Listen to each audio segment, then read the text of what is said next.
mit dem Vater, screaming, help us, help us. Now at 6, Israel and Hamas trading blame after a blast at a hospital in Gaza. What President Biden is saying after landing in Israel overnight. Plus, a homicide investigation is underway right now after the victims flagged down police in a busy Chula Vista intersection. Our checks are going to bills and rent. 2 new studies showing America's finest city is also the most expensive. Temperatures are continuing to warm up across Southern California. A heat advisory expected to take place for tomorrow. Today, still a pretty warm one across the county, along with a dense fog advisory. Lot to talk about. It's 6 a.m. on Wednesday, October 18th, and you're up with CBS 8.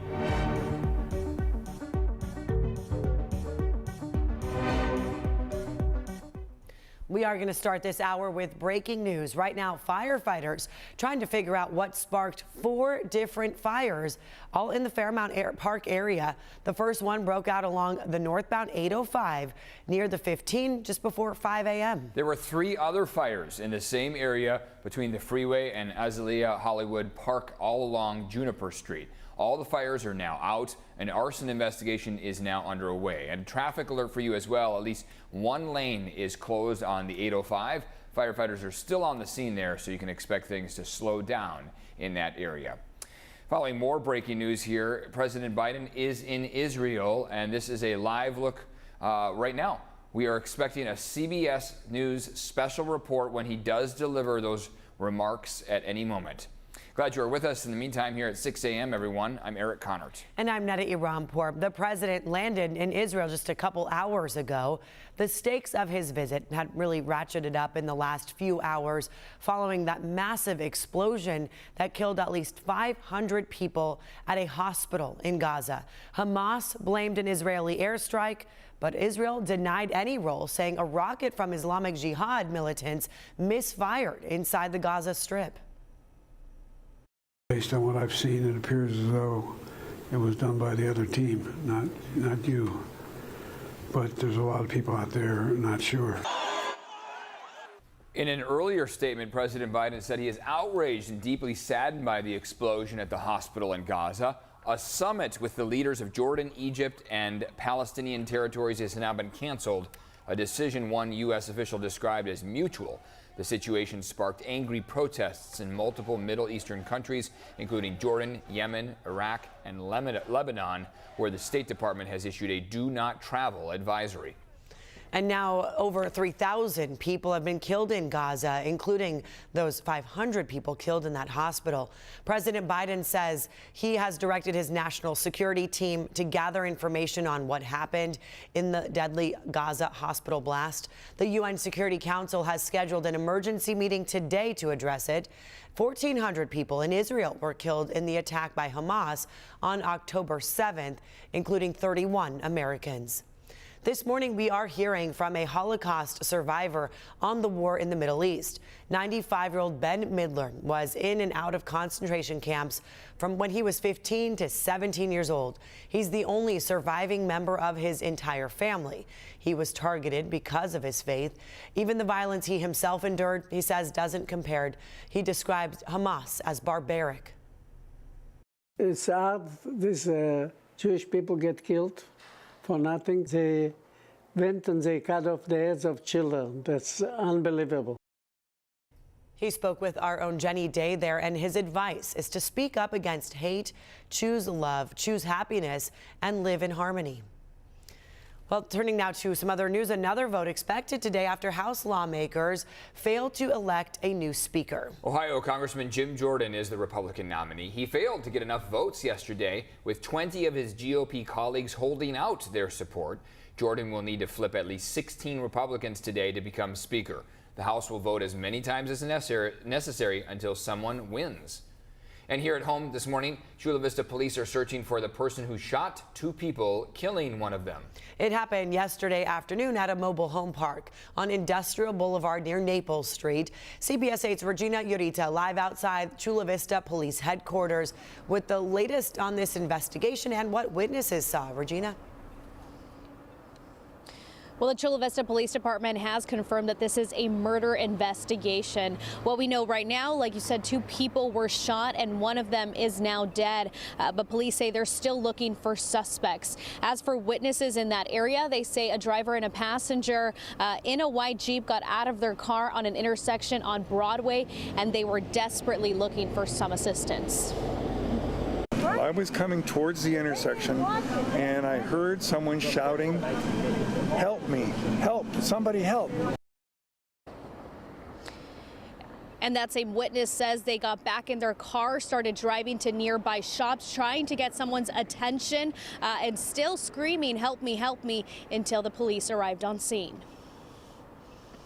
At about the same time that they stopped and the driver got out, 2 police cars arrived, and somebody, I'm not sure if it was a passenger or if it was the police, removed a young boy, somewhere around 12 or 14, put him on the ground, and immediately started doing CPR. So this was a scene from Chopper 8 near the intersection of Palomar Street and Broadway. Police say the driver flagged them down and told them that he and his passenger had just been shot. The passenger died at the hospital. Investigators say the shooting happened at a mobile home park on Industrial Boulevard near Naples Street. As of right now, we do not know the names of the driver or the passenger, and no suspects are in custody. Back here live, this is an ongoing investigation, and we will try to bring you the latest as more details come in from the police department. For now, I'm live in Chula Vista. Regina Urita, CBS 8. Regina, thank you. This morning, the Chula Vista City Council is moving forward with plans to add controversial license plate readers. Supporters say they will help solve crimes, but critics are concerned about privacy. We don't know where technology is going in the future, and so just because something doesn't exist today doesn't mean that it won't in the future.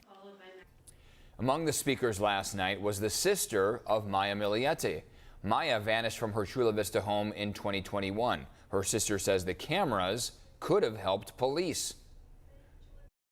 It's my sincerest belief that if Chula Vista and the surrounding city had the license plate readers activated at the time of her disappearance, the investigators would have greater chance in locating her. The vote to approve the technology was unanimous. Over 100 automated license plate readers will be installed in Chula Vista. Well, today, the Escondido City Council is voting on whether to raise water rates. This proposal to raise rates by 8.5% on January 1st of next year, followed by another 9% hike in July and another 9% hike each year until 2027. If it's passed, wastewater and recycled water rates will also increase respectively by 9% on January 1st of 2024. The city's interim director of utilities says the hikes are needed so the city can pay off debt from projects. Critics say the city needs to find other ways to get money because living in Escondido is already expensive enough. Today, 75,000 Kaiser union employees will begin voting to ratify a tentative agreement. A deal was reached last week after employees across multiple states went on strike for 3 days. The union has been seeking better pay and improved staffing at all Kaiser hospitals and facilities, and workers were threatening to strike again next month if a deal was not reached. So here are some of the details of this deal. It would include a 21% wage increase over the next 4 years, strong protections against outsourcing, and increased medical benefits for employees after they retire. Let's check on our forecast here. Keep wanting to do one of those pumpkin hay rides and everything. I just don't want to be sweating out there and trying to feel all fall-like. Degrees, yeah. No. Right? Like in overalls, trying to be all festive. Like what? Like early Jeans and my August flannel, instead of mid-October. Right. So we have a heat wave coming. Right? Yeah, a little bit of a heat wave for at least the next couple days between now and Friday or so, you could say. By the weekend, we start to see a gradual drop in temperatures. Thursday, Friday in particular are our excessively hot days. Those are the days that we will likely have a heat advisory. And in fact, we have one issued that will take effect as of tomorrow morning across San Diego County. It's already in effect up around Riverside and San Bernardino County. Looking at your forecast for today along the coastline, we're only a few degrees off of average. That's going to be the standout cooler place to be, 77 degrees. You start to make your way inland. We make it into the 80s for your inland valleys along with the mountaintops. Desert's expected to hit the upper 90s this afternoon. Dense fog advisory is in play currently. That'll last through 9 a.m. along the coastline. Strictly a coastal issue as far as the fog goes, only stretching about maybe 5 miles or so inland. So it's not a huge issue for our valleys, but there are going to be a couple spots where patchy fog could be an issue. So regardless of where you are, if you see the fog, reduce your speed on the highways across the county. Dense fog advisory and then heat advisory. So heat advisory, notice the timing on it, does not take effect for San Diego County until we get to 10 a.m. tomorrow. However, the message is still the same.